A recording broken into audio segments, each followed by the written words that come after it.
उसकी आमद का जश्न है जिसने इंसान को शऊर इंसानियत अता किया, उसकी आमद का जश्न है जिसने काबे को बुतों से पाक कर दिया, यह उसकी आमद का जश्न है। अल्लाह अकबर, खुदा जिसकी उम्र की कसम उठाता है, यह उसकी आमद का जश्न है। खुदा जिसकी रजा का चाहता है, खुदा की रजा चाहते हैं दो आलम, खुदा चाहता है राय मोहम्मद, यह उसकी आमद का जश्न है। जिसकी सीरत भी उसे प्यारी है, जिसकी सूरत भी उसे प्यारी है, यह उसकी आमद का जश्न है। जिसको तमाम सखियों से बड़ा सखी बनाया, उसकी आमद का जश्न है। जिसके दरवाजे से कोई यह उसकी आमद का जश्न है। जिसने एक बार दे दिया तो देने वाला बना दिया, यह उसकी आमद का जश्न है। बादशाह जिसकी गदाई करे, यह उसकी आमद का जश्न है। जिसकी हुकूमत पर भी है, जिसकी हुकूमत आसमानों पर भी है, जमीन पर उसके दो वजीर है, एक को अफजलुल बशर सिद्दीक अकबर, दूसरे को फारूक आजम कहते हैं, और दो वजीर आसमानों में है,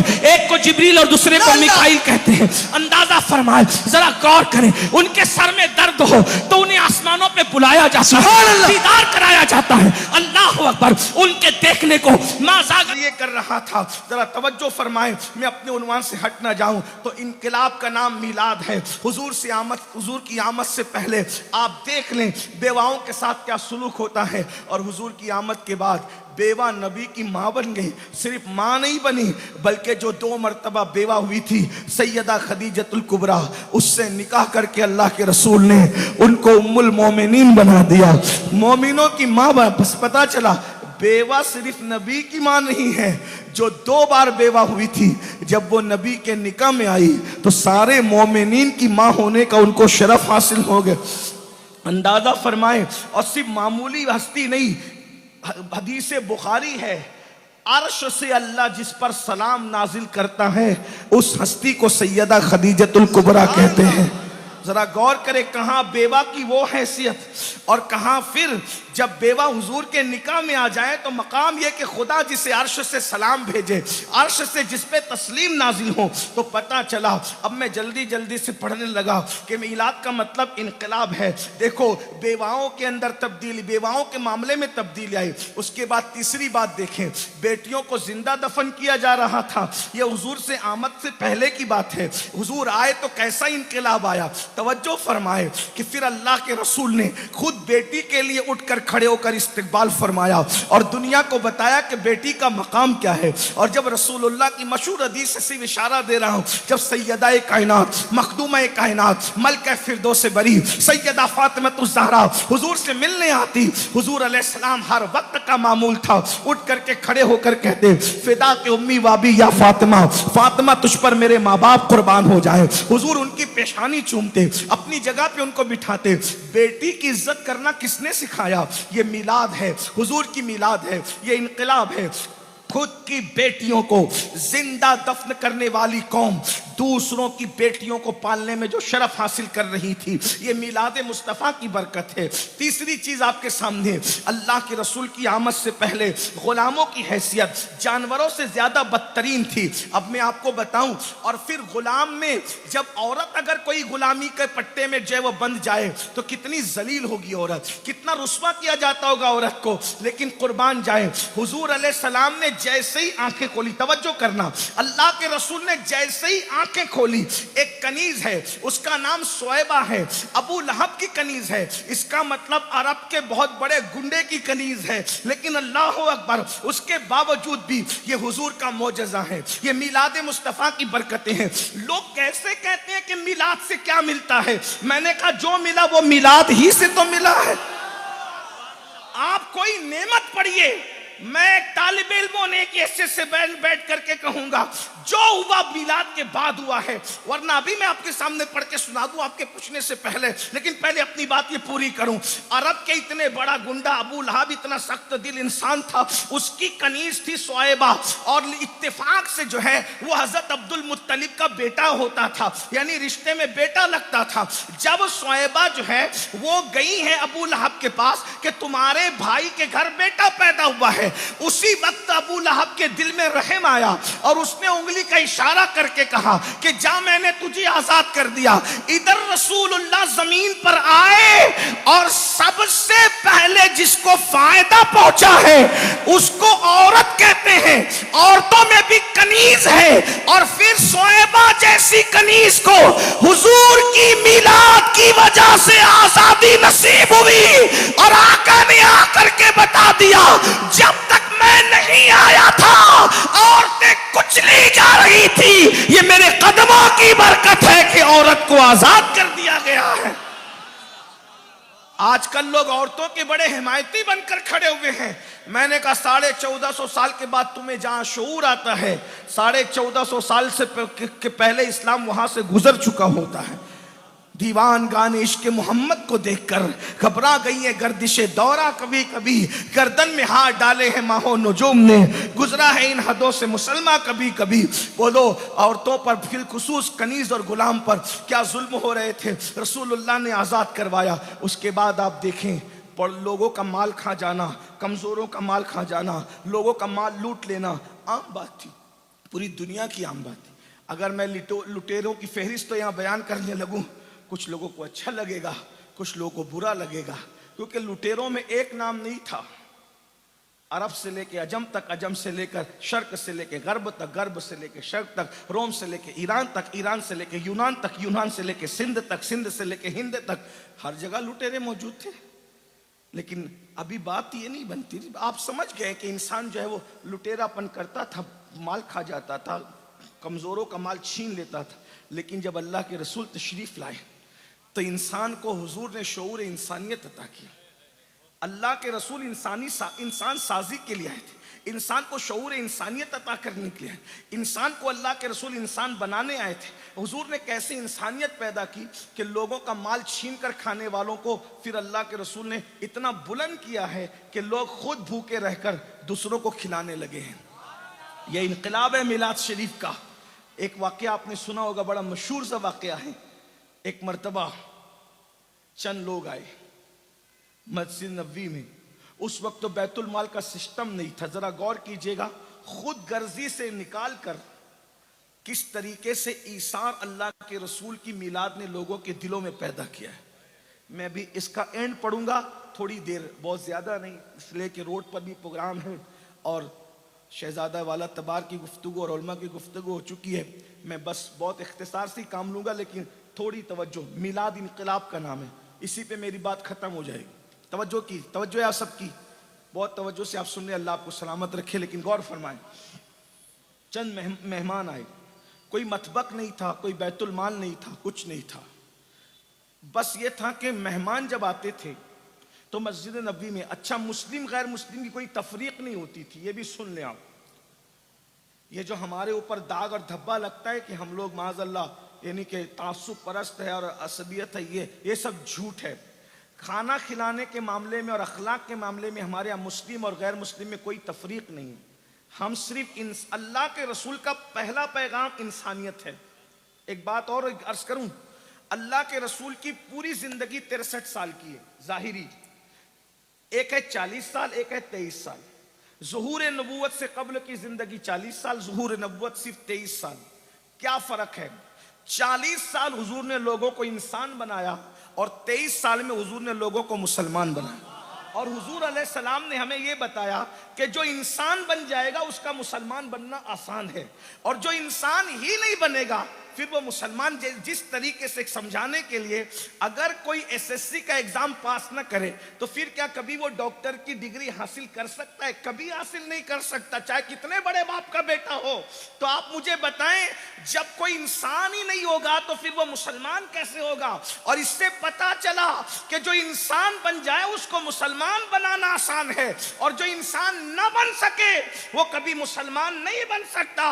याद रखना, अल्लाह के रसूल ने 40 साल तक लोगों को इंसान बनाया है, 23 साल की कलील मुद्दत में मुसलमान बनाया है। अब अंदाजा फरमाए, खुद गर्जी से निकाल कर इसारो कुर्बानी का जज्बा किस तरह पैदा किया। अंदाज ये था कि मुस्लिम गैर मुस्लिम सभी आते थे, मस्जिद नबवी में क़याम रहता था और बहुत गौर से और करीब से हुजूर को देखने का मौका मिलता था। मेहमान आते थे तो तरीका ये था, अल्लाह के रसूल मस्जिद में ऐलान करते, अल्लाह के मेहमानों को कौन अपने अपने घरों को ले जाएगा। अब आजकल तो तरक्की का दौर है भाई, लेकिन उस वक्त तो घर में चिराग जलाने के लिए तेल भी नहीं होता था। आज मेहमान को घर ले जाना, खिलाना पिलाना आसान है। आज लोग मेहमान को घर ले जाने के लिए लड़ते हैं। पहले मेहमान आता तो लोग सोचते थे कि खिलाएंगे क्या, क्योंकि आज से 50 साल पहले हमारे हिंदुस्तान में, 50 साल पहले की बात, के 50 नहीं 30-40 साल पहले की बात, आज से 30-40 साल पहले का हाल ये था कि लोगों में इतने माल नहीं था। 50 साल पहले जाए तो और मामला अलग था, 100 साल पहले जाए तो और मामला अलग था, 500 साल पहले जाए तो और मामला अलग था। अब आप 1300 साढ़े 1400 साल पहले जाए तो मामला क्या था। घरों का हाल ये था, घर इतने छोटे छोटे से थे, हाथ उठाओ तो छत पर लगते थे, ये हालात थी।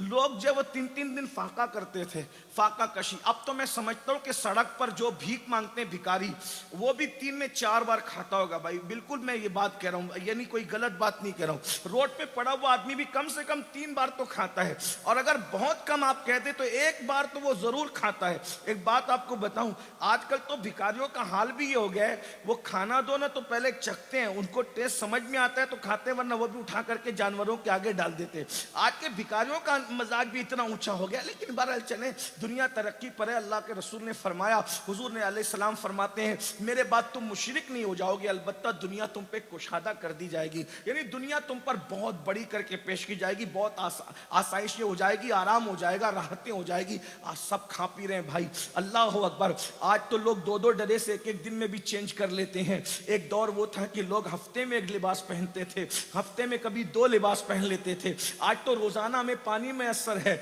लोग हफ्ते में 2 दिन नहाते थे, कभी कभी 1 दिन नहाते थे, तीसरी मर्तबा नहाते थे तो घर से उनको जो है वो तादीबी कार्रवाई होती थी कि पानी इतना नहीं है, तीसरी बार ना नहाया करो। ये हालात भी दुनिया ने देखे, ये मामलात भी दुनिया ने देखे। दुनिया बहुत तंग थी, अभी कुशादा हुई है और आगे और कुशादा होगी। और एक बात याद रखना, कुशादगियां इंसान को आवारगी के रास्ते पे ले जाती। अगर दिल में खशियत ना हो, कुशादगी देख लीजिए आप।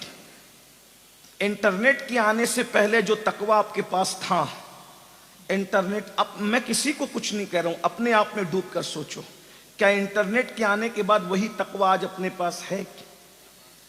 बताइए, बताइए जरा। मैं किसी को नहीं कह रहा हूं, और मैं सबसे, अपने आप से भी कह रहा हूं, आपसे भी कह रहा हूं।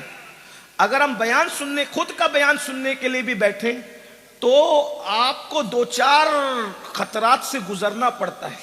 अगर कुदरत ने आपकी दस्तगीरी की तो आपकी निगाहें महफूज हैं, वरना बयान सुनने के दरमियान भी आपकी निगाहों में पाप आ जाता है। ये हालात हैं, ये इन हालात से हम गुजर रहे हैं। अब बताओ, अल्लाह वालों के तकद्दुस खतरात में पड़ गए तो जो दुनिया के छोकरे उनका क्या हाल होगा, जिनको कोई रोकने टोकने वाले उनका क्या हाल होगा। ये बड़े खतरनाक। आप दज्जाल से पहले दज्जाल की आमद के जो इंतजामात हैं उन राहदारियों से गुजर रहे हैं, उन पगडंडियों से गुजर रहे हैं।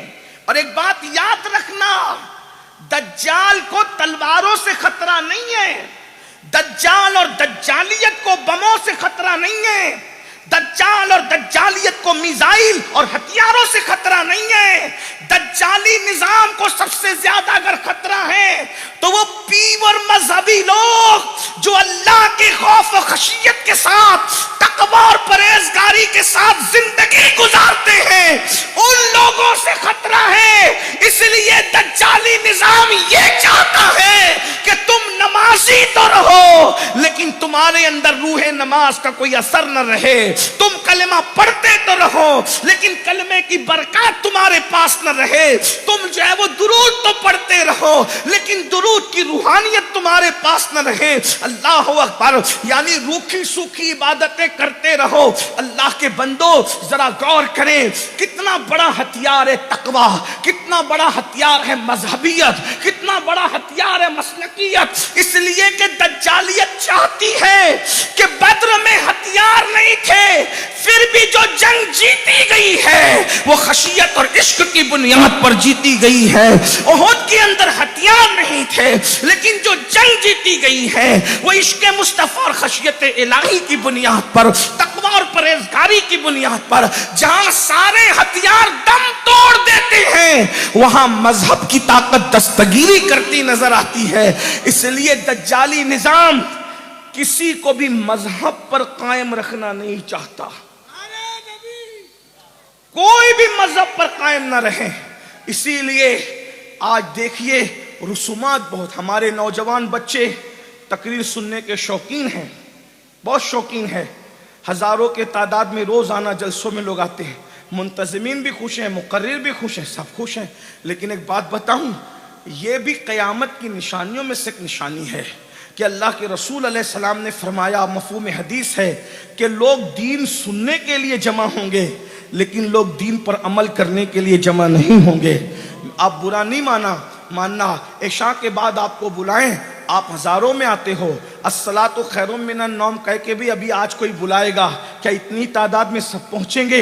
मुझे बताएं। तो ये भी क़यामत की निशानी है, ये भी दज्जाल के ज़ुहूर की अलामतों में से अलामत है, ये भी ज़ुहूर महदी की अलामतों में से अलामत है। मेरे भाई, इकबाल ने एक सदी पहले कहा था, मताए दीनो दानिश लुट गई अल्लाह वालों की, मताए दीनो दानिश लुट गई अल्लाह वालों की, ये किस काफिर अदा का गमज़े खुरेज है साकी। बात दज्जालियत के निज़ाम की निकल आई तो अर्ज़ करूं, दज्जाली निज़ाम चाहता है तुम्हारी दुआएं कबूल न हो। आज देख लीजिए, आपकी दुआओं में असर नहीं है। बहुत माफ़ी के साथ चंद लोग हैं जिनकी दुआओं में कुछ तासीर है, और उनकी तासीर भी जो है अब हमारी आमीन की वजह से ख़त्म होती जा रही है। आपको मैं बताऊं मेरे भाई, एक मरतबा जब हज़रत अबू हुरैरा मुल्क शाम तशरीफ़ ले गए तो हज़रत अबू हुरैरा से लोगों ने कहा, आप नबी के सहाबी हैं, आप दुआ करें, अल्लाह आपकी दुआ कबूल करेगा। आपने पूरे मजमे पे नज़र डाली, फरमाया मैं ऐसे दुआ नहीं करूँगा, पहले उसको उठाकर बाहर करो जो अपने रिश्तेदारों से रिश्ता तोड़ करके आया है, इसलिए कि ऐसा बंदा मेरी दुआ पे आमीन कहेगा। गौर कीजिएगा, उसको उठा करके बाहर करो जो रिश्ता तोड़ के आया है। एक बंदा, उसकी फुप्पी के साथ उसके ताल्लुक अच्छे नहीं थे, ऐलान सुन करके घर गया, फुप्पियों का फुप्पी माफ कर दो। फुप्पी ने कहा अब क्यों सुलह करने आया है? कहा हज़रत अबू हुरैरा ने मुझे महफिल से बाहर कर दिया है कि जो रिश्ता मुनक़ते करे उसकी वजह से मेरी दुआ कबूल नहीं होगी, जिसके पेट में हराम हो उसकी दुआ से, उसकी वजह से मेरी दुआ कबूल नहीं। सहाबी रसूल की दुआ हराम खाने वाले की आमीन की वजह से दुआ में रुकावट हो जाए, रिश्ता तोड़ने की वजह से दुआ में रुकावट हो जाए। अब मैं आपसे पूछता हूं, जिसके फुप्पी के साथ अच्छे ताल्लुक नहीं है, हजरत अबू हुरैरा उसको आमीन कहने से पहले भगा रहे हैं, तो बताइए आज माँ बाप के साथ अपने ताल्लुकात कैसे? बताइए जरा, अपने माँ बाप के साथ अपने ताल्लुकात कैसे? हुजूर सैयदी अमान मियाँ से कह रहे हैं सरकार दुआ करें, और उसके बाद मुझसे कह रहे हैं, मौलमा से कह रहे हैं, फिर क्या कहते हैं, ये मौलाना लोग की दुआ में असर नहीं है। मैंने कहा कैसे असर होगा मेरे भाई, ये तो असर वाले हैं, लेकिन हजरत अबू हुरैरा कह रहे हैं कि जिसकी फुप्पी से ताल्लुक अच्छे नहीं है उसकी वजह से मेरी दुआ में रुकावट है। तो तुम्हारे माँ बाप के साथ क्या ताल्लुकात है? माँ बाप से कैसा रिश्ता रह गया है? आप मुझे बताएं, जितना प्यार आपको मोबाइल से है उतना प्यार आपको माँ बाप से नहीं है। आप मुझे बताइए जरा, एक बात और अर्ज कर दूं बहुत माफी के साथ, जो मोबाइल से ज्यादा अपनी माँ से प्यार ना करे उसके लिए किसकी दुआ असर करेगी? उसके लिए किसकी दुआ में बरकत होगी? आप मुझे बताएं। बल्कि ये भी कह दूं, जितना प्यार आपको मोबाइल से है उतना प्यार आपको नमाज से भी नहीं है। ये बहुत माफी के साथ एक बात उससे और बढ़ के कह दूं, हो सकता है बुरा लगे, जितना प्यार और दिल वक्त आप मोबाइल को देते हैं उतना टाइम तो आप अल्लाह रसूल को भी नहीं देते। बताइए आप, मैं अभी कुछ इस पे नहीं कह रहा हूं, लेकिन गौर तो कीजिए, मजहब किधर है? रसूमात तो है, मजहब किधर है? तो कहीं ना कहीं हम जाने या अनजाने तौर पर दज्जाली निजाम का हिस्सा बन रहे हैं। बहुत नफरत है ना दज्जाल से। अरे वो आएगा, जब आएगा आप रहोगे नहीं रहोगे दो नंबर की बात है, लेकिन आज ही आप दज्जाल का सपोर्ट कर रहे हो मेरे भाई। अगर दज्जाल का वाकई बाइकाट और नफरत करना है, निकलो खुद गर्जियों से, निकलो गुनाहों के दलदल से, निकलो अय्याशियों से, निकलो बुराइयों से, निकलो जराइम से, निकलो हराम रोजी के खाने से, निकलो रिश्तों के तोड़ने से, निकलो बेमुरव्वती से, निकलो जो है खुद गर्जी से, निकलो कम जरफी से, निकलो। मौला मुश्किल कुशा की तरफ एक कौल मंसूब है, वो कहते हैं इंसान तो प्यार के लिए, चीजें इस्तेमाल के लिए, लेकिन दुनिया ने उलट कर दिया, चीजों से प्यार किया, इंसान को इस्तेमाल किया। ये अपना मजहब नहीं, लेकिन हुजूर की आमद के बाद जो इनकलाब आया उसको सुन लें। अल्लाह के रसूल पैगंबर इनकलाब बनकर तशरीफ लाए, और सबसे कलील मुद्दत में अल्लाह के रसूल ने इनकलाब पैदा किया। क्या इनकलाब था? अल्लाह के रसूल सल्लल्लाहु अलैहि वसल्लम का मस्जिद नबी में हुजूर ऐलान करते हैं, अल्लाह के मेहमानों को कौन अपने घर ले जाता है? एक एक सहाबी उठे, एक एक दो दो मेहमानों को हस्ब हैसियत अपने घर लेकर चले गए। एक मेहमान बचा, एक सहाबी बचे, लेकिन उनके घर में कई दिनों का फाका था, बच्चे भूखे थे। और अल्लाह के रसूल अलैहिस्सलाम के बारे में हमारा तो अकीदा है कि हुजूर गैब दां हैं, जो जमीन पे बैठकर आसमानों की खबर दें, वो घरों के मामले में क्या हो। इस पर भी कुछ लोग कहते हैं कि ये गलत बात है। मैं कहकर कि अगर गलत बात है तो कुरान कहता है कि हजरत ईसा अलैहिस्सलाम लोगों को कहा करते थे कि तुम क्या खा कर आते हो वो भी जानता हूं, क्या बचा कर आते हो वो भी जानता हूं। सुभान अल्लाह। जब हजरत ईसा को ये पता है तो जाने ईसा कितना जानते होंगे, इस बात का अंदाजा आपको कर लेना चाहिए। मैं तो ये भी मशवरा देता हूं, ये कौन लोग हैं भाई जो रसूल की बेअदबी के लिए रास्ते हमवार करते हैं? अल्लाह इन्हें तौफीक अता करे। ऐसी बात करते हो, दोस्त तो दुश्मन सब सुनते हैं। कलेमा नबी का पढ़ते हो, उन्हीं में ऐब तलाश करते हो। ये चीज शराफत वाली नहीं है।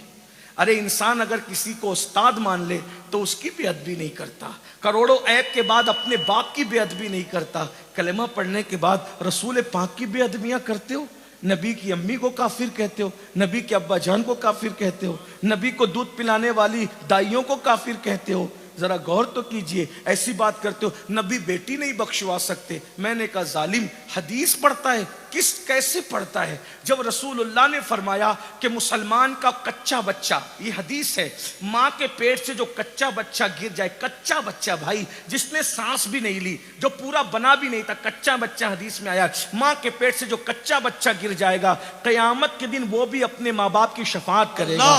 तो जब नबी के उम्मत के कच्चे बच्चे का आलम ये है तो फिर रसूलुल्लाह की शफाअत का आलम क्या होगा? मुझे बताएं तो सही। लेकिन ये लोग ऐसी बात क्यों करते हैं? मुझे तकलीफ है। मैं उनको भी कहता हूं अल्लाह के लिए मरना है, अल्लाह को मुंह दिखाना है, खुदा की बारगाह में। ये लिफाफे नहीं रहेंगे, ये पब्लिक नहीं रहेगी, ये आगे पीछे चलने वाले नहीं रहेंगे। मौलवी साहब अल्लाह से डरिए। 1857 के बाद की अंग्रेजी फिक्र पर अपने जमीर का सौदा मत कीजिए। देख लो जिन्होंने अंग्रेजी फिक्र पर जो है वो ईमान का सौदा किया, आज उनकी कब्रों पर कोई फातिहा पढ़ने वाला नहीं है।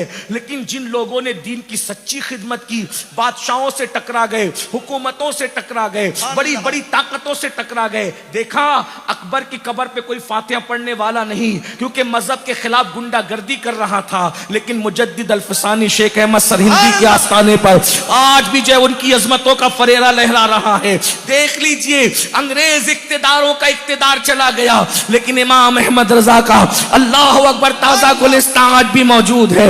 वक्त के बादशाहों की गंदगी खत्म हो गई, लेकिन महारेरा के साथ कुतुब आज भी अपनी बरकतें जो है वो अपनी मज़ारात से लोगों के दरमियान आमोताम करते नजर आ रहे हैं। वक्त का बादशाह गुंडागर्दी करते हुए चला गया, कब्र का निशान भी नहीं है, लेकिन 90 लाख को ईमान की दौलत देने वाला मेरा ख्वाजा आज भी लोगों के दिलों पर हुकूमत कर रहा है।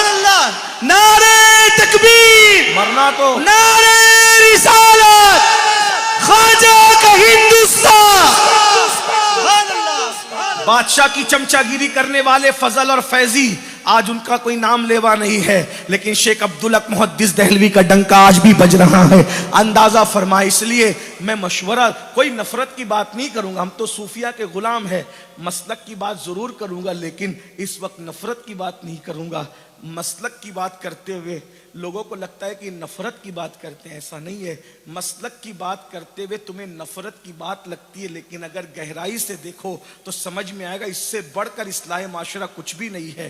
काश के मौलवी साहिबान ये सोच लेते कि हम कलमा जिसका पढ़ रहे हैं वो हस्ती कौन सी है, क्यों ऐसी बात करते हैं, क्यों एतराज करते हैं। ये बात छोड़ी जाती है मिलाद तो फला बादशाह ने मनाया और फला बादशाह ने मनाया। मैंने कहा तुम्हारा इल्म इतना ही है ना, इतना ही तुम्हारा इल्म है, इसलिए तुम इतनी बात करते हो, तुम बादशाह तक रुक गए। लेकिन अगर आप कुरान हदीस को बारीकी से देखोगे तो आपको पता चलेगा कि अल्लाह तबारक व ताला ने खुद खुशी का इजहार फरमाया।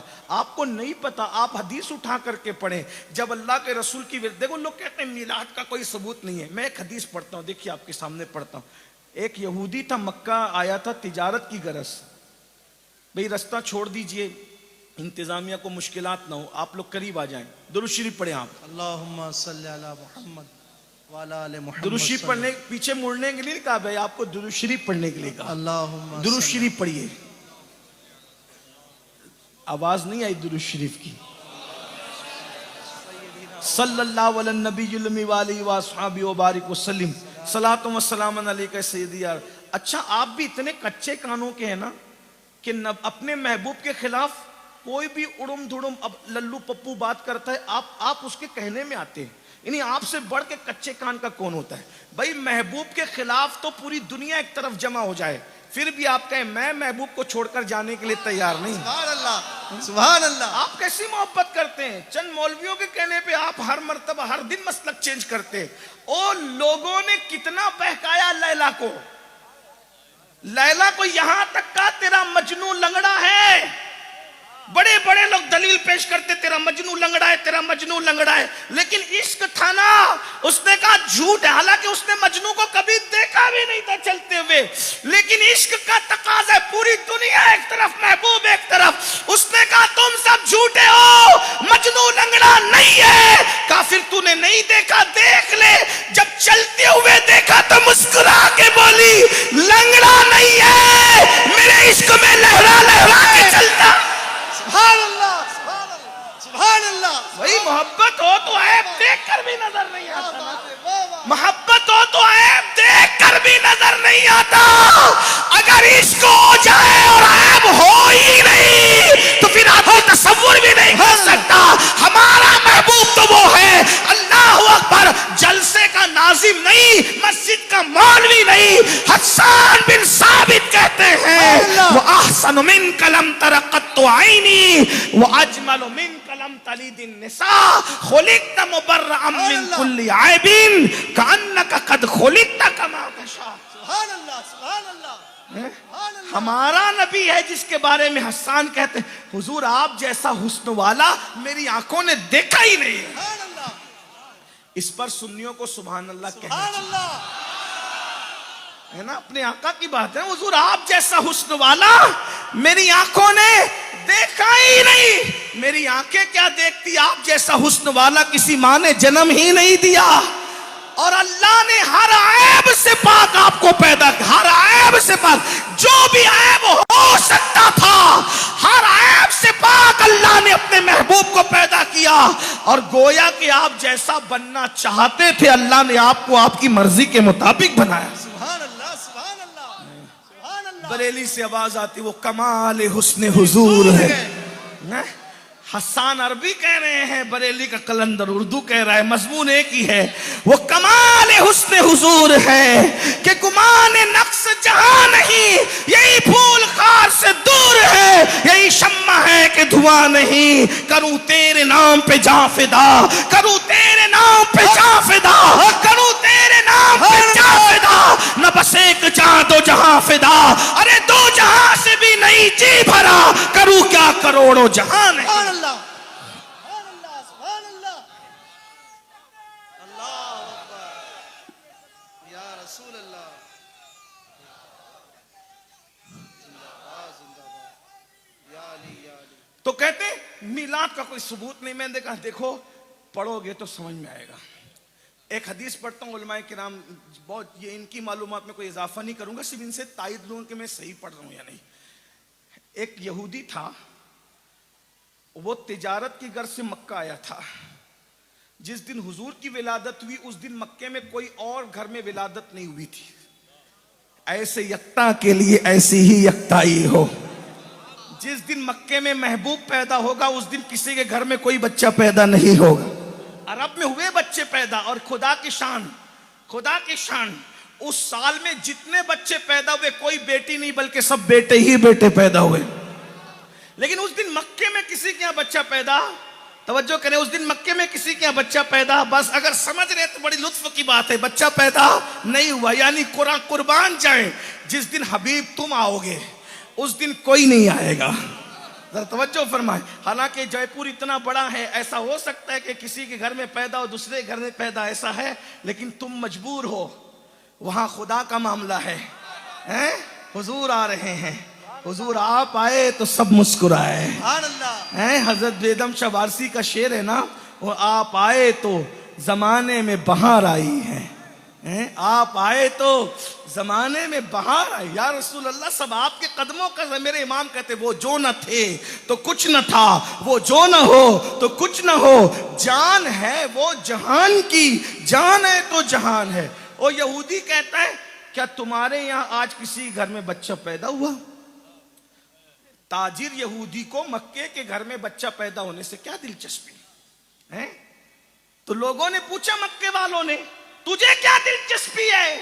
उसने कहा दिलचस्पी यह है कि मैं तौरात का आलिम हूं और आज एक ऐसा सितारा तुलू हुआ है जो सिर्फ नबी की पैदाइश पर तुलू होता है। नबी की पैदाइश के अलावा वो तारा कभी तुलू नहीं होता है। तो जो नबी की पैदाइश की रात को तारा तुलू होता है, उस तारे को आज मैंने आसमान पे चमकते देखा है। और तुम जाहिल हो, तुम्हें इल्म नहीं है, सब तारे तुम्हें एक जैसे नजर आते हैं। अगर इल्म हो तो पता चले कि तुम्हें तारे रोज दिखते हैं, लेकिन हर तारा रोज नहीं चमका करता। कोई कभी चमकता है, कोई कभी चमकता है, लेकिन कुदरत ने तारे को मखसूस कर रखा है, वो हमेशा नहीं चमकेगा, वो सिर्फ नबी की पैदाइश की रात को चमकेगा।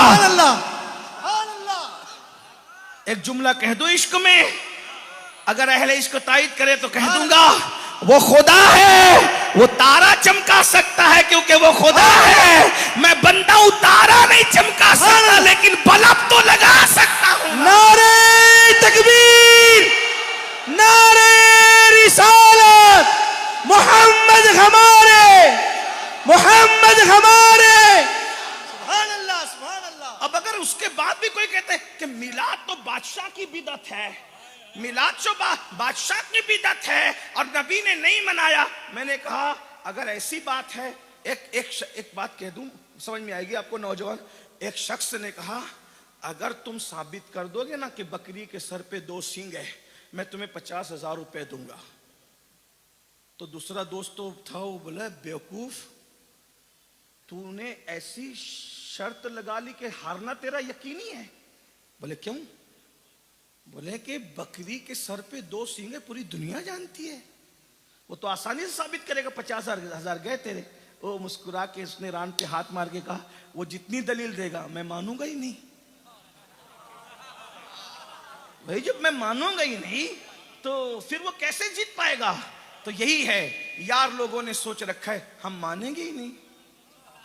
मैं किसी को कोसने नहीं आया, देखो, लेकिन लोग क्या कहते हैं, ये फजूल खर्ची है। देखिए सुनिए, तवज्जो करना, मैं फिर कह रहा हूं, गाली नहीं दे रहा हूं, सिर्फ आपको समझा रहा हूं। ये तो खुशी का सौदा है, खुशी का। देखो आप लोग क्या कहते हैं, फजूल खर्ची, लाइटिंग लगाई फजूल खर्ची, जलसा किया फजूल खर्ची, मिठाई बांटी फजूल खर्ची। सब ऐसा करते हैं कि नहीं करते? बोले भाई एक से ज्यादा लाइट मत लगाओ, पावर जलती है, फजूल खर्ची होती। मैं आपसे कहता हूं यही फजूल खर्ची आपको मदरसे के सालाना जलसे के टाइम याद नहीं आती? बताओ तो क्या बोलते हैं, नायबे रसूल निकल रहे हैं। पहली बात तो यही साबित कीजिए कि 8 साल पढ़ के भी कोई नायबे रसूल होता है, 10 साल पढ़ के भी कोई नायबे रसूल होता है, 50 साल पढ़ के भी कोई नायबे रसूल होता है। ये आपको साबित करना पड़ेगा। पढ़कर कोई नायबे रसूल नहीं होता। नायबे रसूल होने के लिए कुरान ने कैद लगाई है, इन्नमा यख्शल्लाह मिन इबादिहिल उलमा। यमन से पढ़ लो, अजहर से पढ़ लो, शाम से पढ़ लो, कहीं से पढ़ लो, अगर दिल में खुदा की खशियत नहीं है, पढ़े लिखे तो हो मगर आलिम नहीं हो। और जो पढ़ा लिखा होगा ना, वो दरवाजे पे बंधे हुए जानवर की हक तलफी नहीं कर सकता। जिसके दिल में अल्लाह का खौफ हो वो मुर्गी की हक तलफी नहीं कर सकता। अल्लाह का खौफ होगा तो वो रसूल की हक तलफी क्या करेगा? नबी के हक पे डाका डालते हो और नायबे रसूल हो, जरा शर्म नहीं आती? जलसे के वक्त तो तुम्हें कोई फजूल खर्ची नजर नहीं है, उस वक्त भी तो लाइटिंग लगती है, उस वक्त भी तो जलसे सजते हैं, उस वक्त भी तो खाना पकता है। और चले भाई, अगर इस पर कोई कहता है कि चलो वो उनका मामला है, लेकिन एक बात और, बच्चा पैदा होता है तो मिठाई नहीं बांटते, सब मसलक के लोग बांटते हैं। और जो बच्चा दुल्हन आने के बाद तेरा गद्दार रहेगा कि वफादार रहेगा कोई गारंटी नहीं, तो उसकी खुशी में मिठाई बांटता है। और मैं उसकी खुशी में जो जाने वफा है, जो शाने वफा है, जो वजी तखलीके कायनाती वफा है, अल्लाह अकबर, जिसने कायनात के अंदर वफा की तखलीक का जो सबब बना है, खुदा की कसम जहां माँ और बाप काम नहीं आएंगे, उस कब्र के अंधेरे में आमिना का लाल काम। मुसलमानों खूब धूमधाम करो, शरीयत मुताहरा की हुदूद में रहकर खूब धूमधाम का मतलब डीजे नहीं है, धूमधाम का मतलब जब धक्केबाजी नहीं है, धूमधाम का मतलब हुल्लड़बाजी नहीं है। धूमधाम करो खुशियों में, लेकिन उस धूमधाम में भी होश कायम रहे, लोगों को पता चले कि जब धूमधाम में इनकी संजीदगी का आलम ये है, तो जब ये पीवर संजीदा होते होंगे तो उस वक्त इनकी संजीदगी का आलम क्या होता है। मैं बात जल्दी जल्दी पूरी करने लगा हूं। लोग कहते हैं हदीस में कोई जिक्र ही नहीं है मिलाद का। मैंने कहा मुस्लिम शरीफ की हदीस है, सिहा में है। अल्लाह के रसूल अलैहिस्सलाम से किसी ने पूछा, हुजूर आप पीर के दिन रोजा क्यों रखते हैं? हुजूर से पूछ, अल्लाह सहाबा पर रहमतें फरमाए, अल्लाह मेरे आका के असहाब पर। सहाबा कैसे पूछते थे, रस्ते हमवार कर, हुजूर आप पीर के दिन रोजा क्यों रखते? फरमाया पीर के दिन मेरी पैदाइश हुई, पीर के दिन मुझ पे वही नाजिल हुई है। अब एक बात आपसे पूछता हूं कि हम लोग साल में एक बार मिलाद मनाते हैं, और रसूलुल्लाह साल में कितनी बार मनाते थे? 52 मरतबा मनाते थे, 52 मरतबा। इसलिए कि पीर का दिन हफ्ते में एक बार आता है, और हफ्ते एक साल में 52 मरतबा आते हैं। अब आप मुझे बताइए, नबी 52 बार। अच्छा, अब लोग हमसे क्या कहते हैं पता है? और नबी ने रोजा रखा ना, अच्छा अब यहां तक तो आ गए, यहां तक आ गए। बोला नबी ने मिलाद मनाने के लिए रोजा रखा ना, तो तुम भी रोजा रख लो। जुलूस क्यों, जलसा क्यों, नारे क्यों, झंडी क्यों, लाइटिंग क्यों, मिठाई क्यों? जितना नबी ने किया उतना करो। मैंने कहा चले डन करते हैं। उलमा से इजाजत बोल दूं? आप मैं जो कहूंगा तायद करेंगे, सुन लेंगे। हजरत साहब मेरे मखदूम मौजूद हैं, मखदूम साहब भी तायद करेंगे। चले डन करते हैं, आज फैसला कर लें। जयपुर से फैसला मालेगा वही मैं कर लूंगा। लेकिन जितना नबी ने मिलाद के लिए किया है, उतना आप भी अपने मदरसे के लिए करेंगे। मिलाद के लिए हम नबी के रोजे के पाबंद हो जाते हैं, और मदरसे के लिए आप असहाबे सुफ़ा का जो चबूतरा था उसके लिए आप पाबंद हो जाएं। जैसे कि नबी ने रोजा रख के मिलाद मनाया, तो चले आज के बाद हम कुछ नहीं करेंगे, रोजा रखेंगे मिलाद के दिन। लेकिन आपको भी दारुलूम नहीं बनाना है, फिर एक ओटा बनाकर उसी पे बच्चों को बिठाकर बुखारी मुस्लिम। अच्छा, फिर नबी ने बुखारी तो पढ़ाई नहीं थी, सुभान अल्लाह, मिनाजुल अरबिया नहीं पढ़ाई थी, कुदूरी नहीं पढ़ाई थी, शराबकाया नहीं पढ़ाई थी, सिराजी नहीं पढ़ाई थी, अल अशबा वन नज़ायर नहीं पढ़ाई थी। उनके यहाँ शामी का कोई तसव्वुर नहीं था, दुर्रे मुख्तार, रद्दुल मुख्तार, जद्दुल मुख्तार का कोई तसव्वुर नहीं था। उनके यहाँ कोई अल्लामा भी नहीं कहलाता था, उनके यहाँ कोई बहरुल उलूम भी नहीं कहलाता था, उनके यहाँ कोई शेखुल हदीस भी नहीं कहलाता था। तो फिर जो आप हमसे मुतालबा करते हैं कि हम मिलाद के लिए 1400 साल के पाबंद हो जाएं, तो हमारा भी आपसे मुतालबा है, आप मदरसे के लिए सुफ़ा के कोई ऐसी नहीं लगेगी, कोई चंदा भी नहीं होगा। नबी ने अपने मदरसे के लिए चंदा नहीं किया है, चंदे के बगैर पढ़ाया जाएगा। और एक ऐसी बिजली गिरा कर आज जा रहा हूं कि शायद नस्लें याद रखेगी। तुम पढ़ाते हो, छुट्टी लेते हो, तो भी तनख्वाह लेते हो, लेकिन रसूलुल्लाह ने जिस जिसको पढ़ाया उस पर कोई तनख्वाह भी नहीं ली, कोई हदिया भी नहीं लिया। लेकर आए तो कहा ला सालों को मलाई अजरा। नारे तकबीर, नारे रिसालत, मसलक आला हजरत, इश्को मोहब्बत, इश्को मोहब्बत। सुभान अल्लाह, सुभान अल्लाह। लेकिन मैं जानता हूं हम तो तैयार हो गए, लेकिन उधर से तैयारी नहीं होगी, क्योंकि सारा धंधा चंदे पर है। जब यही खत्म हो जाएगा तो किधर होगा? नहीं नहीं नहीं नहीं सैयद, असल ऐसा है, उस दौर के तकाजे अलग थे, अभी के तकाजे अलग है। मैंने कहा यही समझाना चाहते हैं। जो आप मदरसे के बारे में हमें समझा रहे हैं वही हम मिलाद के बारे में समझा रहे हैं कि लोग अपने बड़ों का बर्थडे और जन्मदिन और क्या क्या जो अपने शान और शौकत के साथ मनाते हैं, हम घर में रोजा रख के बैठ जाएंगे तो दुनिया को पता कैसे चलेगा? जैसा मेरा नबी है वैसा किसी का कायद नहीं है। क्योंकि रोजे की खबर तो बीवी को भी ना हो जब तक बताओ नहीं। अब मैं रोजा रख के ढिंढोरा पीटूंगा, हुजूर सैयदी मैं रोजे से हूँ, शकील मियाँ मैं रोजे से हूँ। अरे भाई ये जश्न इसलिए धूमधाम से होता है ताकि लाइटिंग देखकर लोग कहें ये आज लाइटिंग क्यों है, तो लोगों बताएं ये वो आने वाला उसकी आमद का जश्न है जिसने अपने दुश्मनों के लिए भी चादर बिछाई है, ये उसकी आमद का जश्न है। जरा अब चले मैं जल्दी जल्दी से पढ़ के बात यही खत्म कर दूंगा। अल्लाह अकबर, ये उसकी आमद का जश्न है जिसके बुलावे पर दरख्त आ जाया करते थे, ये उसकी आमद का जश्न है जिसके इशारे से चांद टुकड़े हो गए थे, ये उसकी आमद का जश्न है जिसने बेवाओं को सुहागन बनाया है, ये उसकी आमद का जश्न है जिसने यतीमों के सर पे हाथ फेरने को इबादत करार दिया है, ये उसकी आमद का जश्न है जिसने कहा कि यतीम की परवरिश करने वाला और मैं मोहम्मद इतने करीब होंगे जैसे ये दो उंगलियां करीब है, वो उसकी आमद का जश्न है जिसने बेटियों को जिंदा दफन करने से मना किया,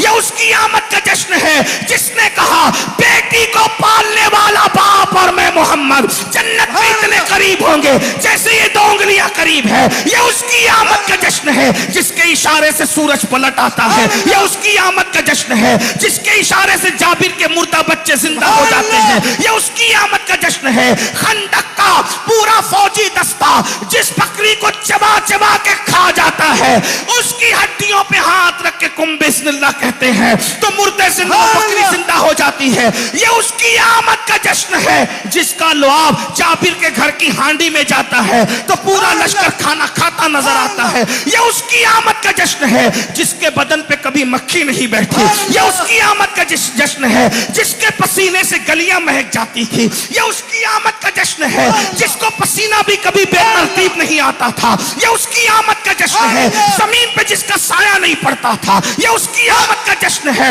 अल्लाह अकबर, जिसके बगलों से मुश्क की पीनी पीनी खुशबू आती थी, ये उसकी आमद का जश्न है जो जमीन पे चलता है तो खुदा लाउक्सुबिहाजल बलद कहता है, जो आसमानों पे जाता है तो खुदा सुभान अल्लज़ी असरा कहता है, जो पलट के वापस आता है तो खुदा वन नज्मे इज़ा हवा कहता है, जो गुस्से से कंकरी उठा के मारता है तो खुदा वमा रमैता इज़ रमैता वलाकिन्नल्लाह रमा कहता है, उसकी आमद का जश्न है। अल्लाहु अकबर, जो कंबल ओढ़ ले तो खुदा या अय्युहल मुद्दस्सिर कहता है, ये उसकी आमद का जश्न है। जो चेहरे पे नकाब डाल ले तो खुदा या अय्युहल मुज़म्मिल कहता है, ये उसकी आमद का जश्न है।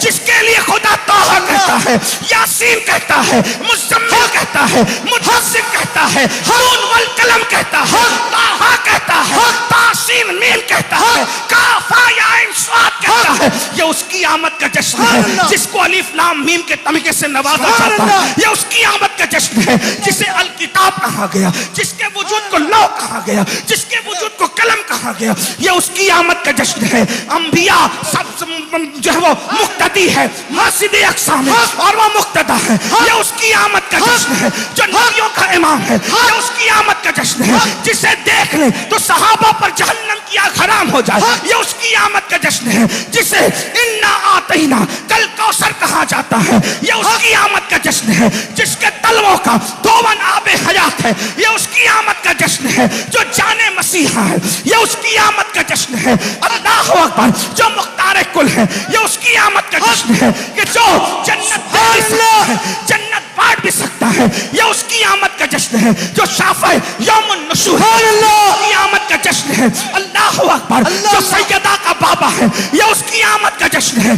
जिसके गुलामों में कई सिद्दीक़ अकबर है, कई फारूक आज़म है, कई उस्मान गनी है, कई हैदर कर्रार है, ये उसकी आमद का जश्न है। जो कब्र में आए तो कब्र में नूर के चश्मे लहराए, ये उसकी आमद का जश्न जश्न है जो सराहने आ जाए तो मौत आसान हो जाए, ये उसकी आमद का जश्न है कि यूसुफ का हुस्न भी जिसे हैरत से तकता है, ये उसकी आमद का जश्न है। खुदा इब्राहिम भी जिसे रश्क की निगाह से देखती है, ये उसकी आमद का जश्न है। मूसा का जलाल भी जिसे हैरत की निगाह से देखता है, ये उसकी आमद का जश्न है।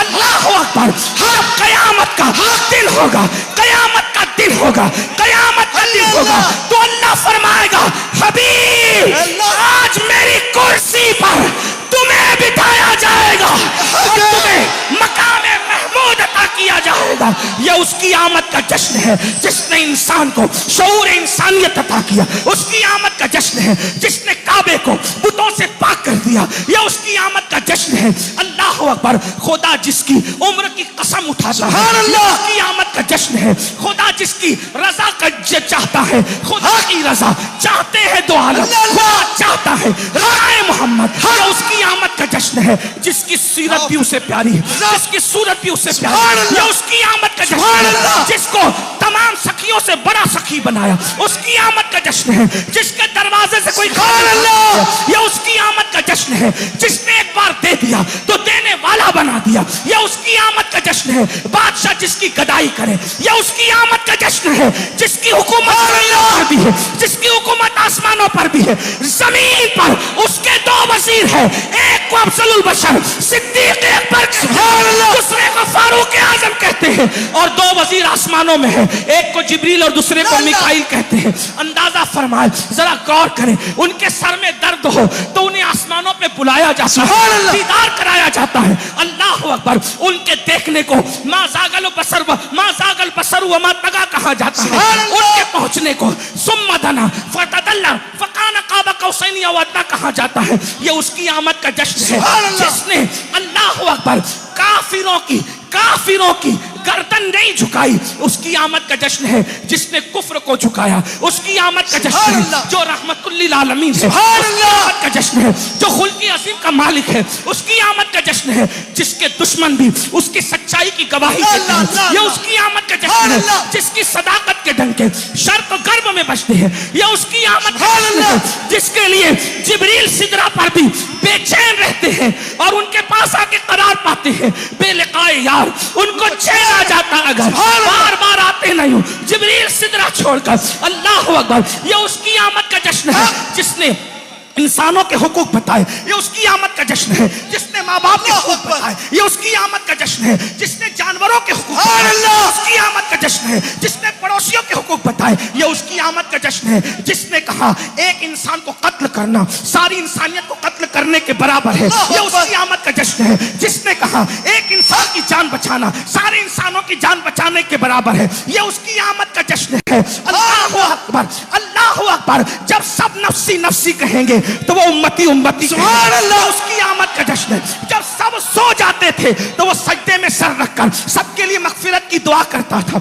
यह उसकी आमद का जश्न है। जिसने किसी दुश्मन को भी बुरा नहीं कहा, यह उसकी आमद का जश्न है। जो गालियां सुनकर दुआ देता है, यह उसकी आमद का जश्न है। जो फकीर में शाही करता है, यह उसकी आमद का जश्न है। अल्लाह अकबर। टूटा बोरिया जिसका बिछोना है लेकिन अर्श से अफजल है, यह उसकी आमद का जश्न है। इसके बाद जानवर भी आता है तो इंसान से ज्यादा शऊर पा जाता है, यह उसकी आमद का जश्न है। अल्लाह अकबर। अरब की जाहिल बद्दू कौम को जिसने खुदा की पहचान अता की, जो नख्ते खुद राह पर औरों के हादी बन गए, क्या नजर थी। जिसने मुर्दों को मसीहा कर दिया, यह उसकी आमद का जश्न है। जिसने दुनिया को नशा मुक्त करने के लिए ऐसी आलमी तहरीक छेड़ी जिसके असरात आज तक महसूस किए जा सकते हैं, यह उसकी आमद का जश्न है। जिसने अल्लाह अकबर एक कलमा पढ़ने वाले और एक यहूदी के दरमियान जब फैसला किया तो कलमा पढ़ने वाले की दलील कमजोर थी, उसके हक में फैसला नहीं दिया बल्कि यहूदी के हक में फैसला दिया, यह उसकी आमद का जश्न है। जो साहिब कुरान है,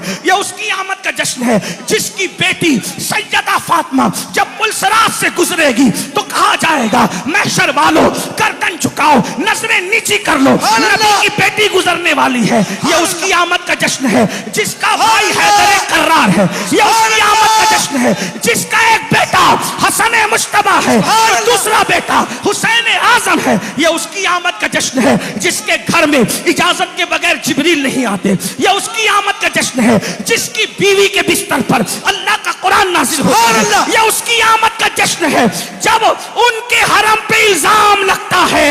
इल्जाम लगा हजरत यूसुफ पर तो बच्चे से गवाही दिलवाई, इल्जाम लगा मरियम पर तो बच्चे से गवाही दिलवाई, उनके हरम पे इल्जाम लगा तो खुदा ने कुरान की 18 आयतें नाजिल कर दी। ये उसकी आमद का जश्न है जिसकी फिक्र से निगाह उठती है तो कदरा तकल्लु वजह की समा नाजिल होती है। उसकी आमद का जश्न है, निगाह झुक जाती है तो अल्लाहु अकबर इन्ना अंज़लना नाजिल होती है। ये उसकी आमद का जश्न है। तो सो जाए तो मेराजे मनामी, जो जागे तो खुदा से हम कलामी। ये उसकी आमद का जश्न है जिसका जाना भी खैर है, जिसका आना भी खैर है। हयाती हयाती खैरुल लकुम व ममाती खैरुल लकुम, मेरा जाना भी खैर है, मेरा आना भी खैर है। ये उसकी आमद का जश्न है। जो आए तो सजदा किया, रब्बी हबली उम्मती कहा, कब्र में रखे गए तो रब्बी हबली उम्मती कहते कहते गए। ये उसकी आमद का जश्न है। जिसको आखिरी गुस्सा किया गया तो नाफ में हैदर कर्रार ने जो पानी पिया उस पानी ने उनको बाबे मदीनतुल इल्म बना दिया। ये उसकी आमद का जश्न है जिसने पूरी जिंदगी में कभी किसी साइल को ना नहीं कहा। ये उसकी आमद का जश्न है जिसने कभी किसी को मायूस नहीं किया। ये उसकी आमद का जश्न है जिसने कभी किसी को गम की खबर नहीं सुनाई। ये उसकी आमद का जश्न है जब किसने कभी किसी का दिल नहीं तोड़ा। ये उसकी आमद का जश्न है। किसी के घर पे कौन नहीं रखते, अल्लाह उसको ईमान की दौलत ये उसकी आमद का जश्न है। उसकी आमद का जश्न है। अल्लाह अकबर कि जिसकी असमतों की इंतहा ये है कि वो खुद कहे या अबा बकरिन लम यारिफनी हकीकतन गैरा रब्बी। ए अबू बकर, मेरी हकीकत को मेरे रब के सिवा कोई नहीं जानता। सरकार की आमद, सरकार की आमद, हुजूर की आमद, पुरनूर की आमद, लजपाल की आमद, सोने की आमद, महबूब की आमद। जरा जोर से बोलो और ऊंचा बोलो, दिलदार की आमद। सुभान अल्लाह। ये तो मैंने चंद जुमले अपनी अकीदतों की बुनियाद पे कहे हैं। जिसको कहोगे, जिसको कहोगे लोग पूछ। सुभान अल्लाह, सुभान अल्लाह। लोग पूछेंगे तो कहोगे ना, और लोग कब पूछेंगे? सजावट देखकर पूछेंगे, चमक दमक देखकर पूछोगे। चलिए आप खड़े ही हो गए हैं, खड़े हो जाएं। अस्सलामु अलैकुम व रहमतुल्लाहि व बरकातहू।